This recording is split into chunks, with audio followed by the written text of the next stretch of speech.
Hi there, Joy Horner here for another Thoughtful Thursday. Uh, yeah, hard to think what to think about this week because it's been a really busy week. My very last client had her baby, and I've been busy doing daily visits, which is really nice. Because it's something I didn't have the luxury of doing as an NHS midwife.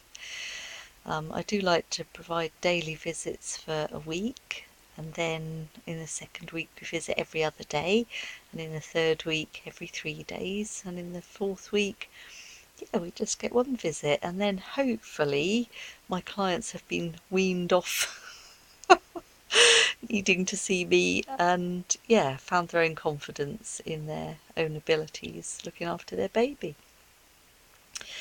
So yeah, that's really nice. Um, Yeah, I'm running my pregnancy group, which is always an absolute delight.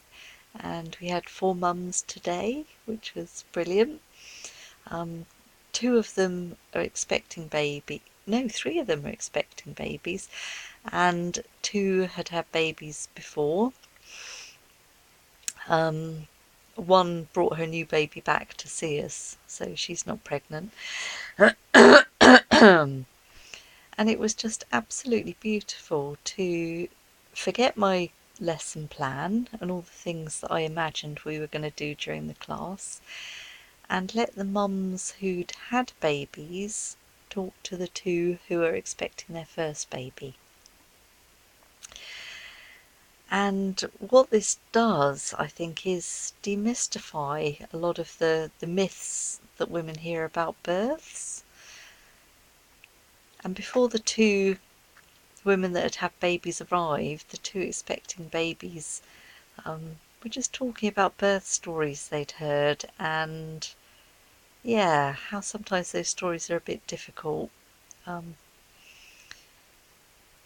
so we were talking about balance and not taking on other people's bad stories, and luckily the two women who came that had had babies before had had very positive birth experiences,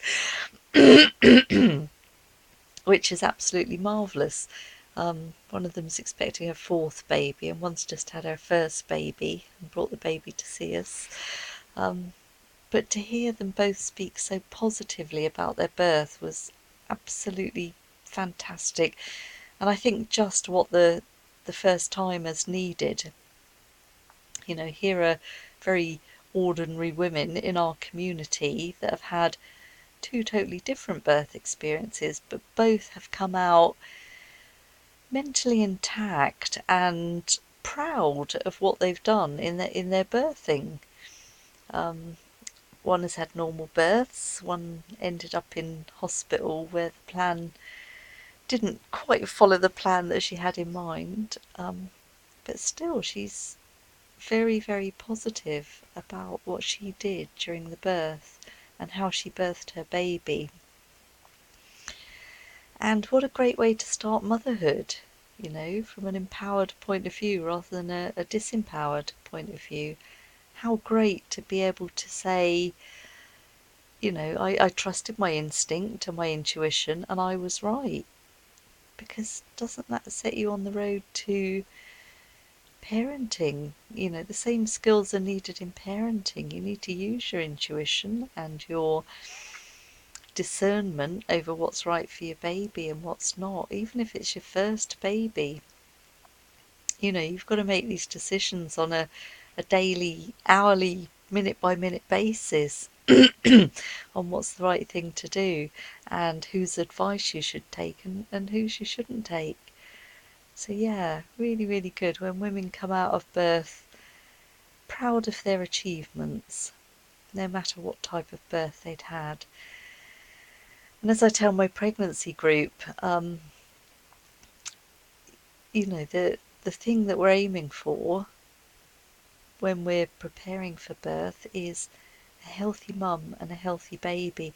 And that means mentally intact, as well as physically. So we want a mum who's in a good condition to start parenting and is able to be in that loving space rather than starting parenting in trauma, which happens to some women. Yeah, so I think that's mainly where my thoughts have been this week, and recounting stories to my pregnancy group about women, that I've cared for in the NHS and as an independent midwife in different birth settings, home, hospital, birth centres, and how I've seen ecstatic births and how I've seen spiritual births, absolutely empowering, amazing births in hospital as well as at home. I've seen a spiritual cesarean, one of the most beautiful births I've ever attended. I've been lucky enough to have clients who have enjoyed the forceps birth, because it is the moment they're going to meet their baby, and they can get excited about that, even though it's not what they had in mind, it wasn't in the plan. But they can still see the beauty in the moment and greet their baby in joy, and this is so important. Being able to greet your baby in joy. Doesn't matter how, doesn't matter where.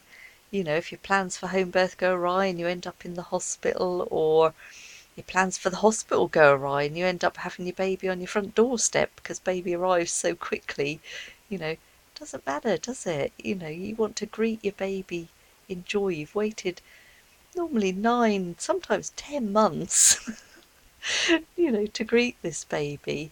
So yeah, that's what it's all about. Yeah, just remembering lots and lots of beautiful births over the years. And how what's important is that the woman feels empowered and listened to and loved and cared for and respected throughout the process, because this is what makes a difference to women's mental health. This is what makes the difference between an okay birth and a traumatic birth. The one thing that I've figured out over this 15 years that I've been working is that what makes a difference is how we treat people, how we care for people. Do we explain every step of the way what's going along? Do we make sure that the person actually understands and gain full consent? Not standing over someone and pressurising them into a yes-no answer, but usually there's time to discuss and find out the woman and her partner's feelings about what we need to do in a labour or not do. So that's the take-home message for today, I think, to be kind to women, to treat them respectfully, and to help them focus on the joy of meeting their babies, no matter how that is. This is a once-in-a-lifetime thing that happens. Each birth, we've got to get it right. We only have the one chance to get it right for that couple, and we've got to make it as good as it can possibly be. So yeah, treat women kindly, treat them with love, explain to them, yeah, and then big them up because they've all done a fantastic job. It's a hell of a job getting a baby out. Women are remarkable, their bodies are remarkable. Yeah, let's not forget that. Most of us have the chance, to be lucky enough to conceive. Even fewer of us have chance to actually carry to term and, have a live baby at the end of it. This is an amazing, miraculous thing that really needs to be celebrated. Yeah, I think that's it for today. So lots of love from Joy, and see you again next week for Thoughtful Thursday. Bye!